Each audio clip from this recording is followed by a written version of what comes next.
अस्सलाम वालेकुम वरहमतुल्लाहि वबरकातुहू। मैंने अपना सब कुछ खो दिया बस अल्लाह पर भरोसा करने के लिए। जो हुआ वो हैरान कर देने वाला था। ये वो वक्त था, वो टूटने का वक्त जिससे मैं हमेशा डरता था। मेरी जमा पूंजी सब खत्म। वो नौकरी जिसके लिए मैंने इतनी मेहनत की ना मिली। वो प्रोजेक्ट जिस पर मैंने महीनों दिन रात एक कर दिया बेकार गया। मैं वहां बैठा था अपने कमरे की खामोशी में और मेरे दिमाग में बस एक ही सवाल था, अब आगे क्या? मैंने सब कुछ सही किया था, मैंने दुआ की, मेहनत की, फिर ऐसा क्यों हो रहा था? ये सवाल मेरे दिल को चीर रहा था। और फिर उस वक्त मुझे एक लफ्ज याद आया जो मैंने बहुत सुना था लेकिन शायद ही कभी उसे समझा था। तवक्कुल। हमें सिखाया जाता है कि अल्लाह की तकदीर पर भरोसा रखो, लेकिन यह भरोसा कैसे रखें जब लगता है सब कुछ टूट रहा है? मैंने फैसला किया कि मुझे इसे सच्चे दिल से आजमाना है।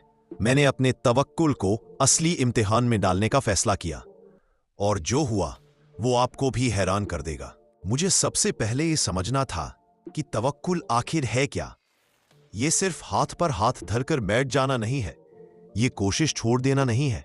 नहीं, मैंने समझा कि तवक्कुल के दो हिस्से हैं। पहला हिस्सा है अपने ऊंट को बांधो, यानी अपनी तरफ से पूरी कोशिश करो, हर मुमकिन जतन करो, नौकरी के लिए अप्लाई करो, दरवाजे खटखटाओ, अपना काम ईमानदारी से करो।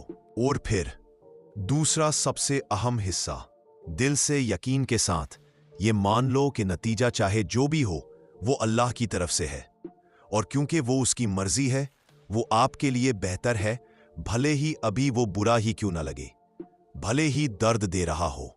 मेरी सबसे बड़ी गलती यही थी, मैं पहला कदम तो उठाता था लेकिन दूसरे पर यकीन नहीं रखता था। मैं अपनी मर्जी के नतीजे पर भरोसा करता था, उसकी मर्जी पर नहीं। मेरा भरोसा अपनी समझ पर था, उसकी हिकमत पर नहीं। तो मैंने अपनी नीयत बदली। मेरा मकसद अब कोई खास नौकरी पाना या खास पैसा कमाना नहीं था। मेरा नया मकसद था, चाहे जो भी नतीजा आए उससे इत्मीनान और कुजू हासिल करना, बस उसकी रजा में खुश रहना सीखना था। ये आसान नहीं था।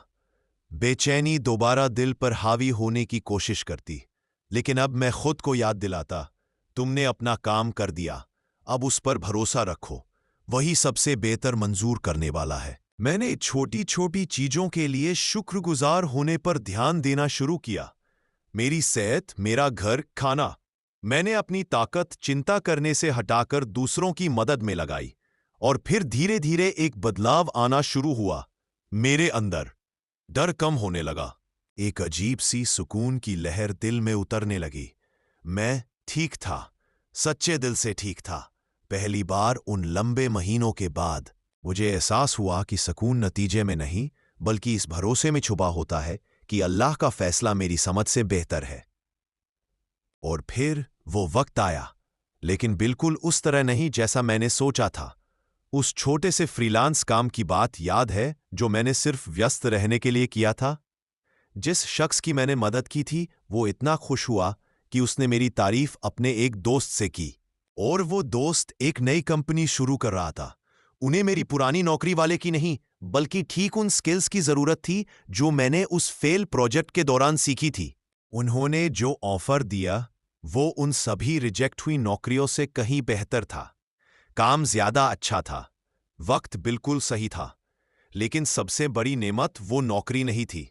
सबसे बड़ी नेमत तो वो सफर था, वो सुकून था जो नौकरी मिलने से पहले ही मेरे दिल में आ चुका था। अल्लाह ने मुझे सिर्फ रिस्क रोजी नहीं दिया, बल्कि उसने मुझे सिखाया कि उसके हुक्म में ही असली सुकून है। यही तवक्कुल की सबसे बड़ी दौलत है। तो अगर आप ये वीडियो देख रहे हैं और आप भी उसी डर, उसी अनिश्चितता में हैं, तो मैं आपसे बस एक बात कहना चाहूंगा, आपका संघर्ष वाजिब है, आपका दर्द असली है, लेकिन कृपया उम्मीद मत छोड़ो। अपना हिस्सा पूरा करो, अपना ऊंट बांधो, पूरी ताकत से कोशिश करो, और फिर एक कॉन्शियस फैसला करो भरोसा करने का। भरोसा रखो कि जिस खुदा ने ये दुनिया बनाई है वो आपके मामले भी संभालेगा। आपका काम पूरा प्लान देखना नहीं है, आपका काम है अगला कदम ईमान के साथ उठाना। हो सकता है आपकी कामयाबी का रास्ता अगले मोड़ पर ही हो, और वो आपकी अपनी सोच से कहीं ज्यादा बेहतर होगी। बस तवक्कुल रखो। कृपया कमेंट में अपनी कहानियां जरूर शेयर करें। शायद आपकी कहानी किसी और के लिए उम्मीद की किरण बन जाए। अगर वीडियो अच्छी लगी हो तो लाइक, शेयर और सब्सक्राइब जरूर करें।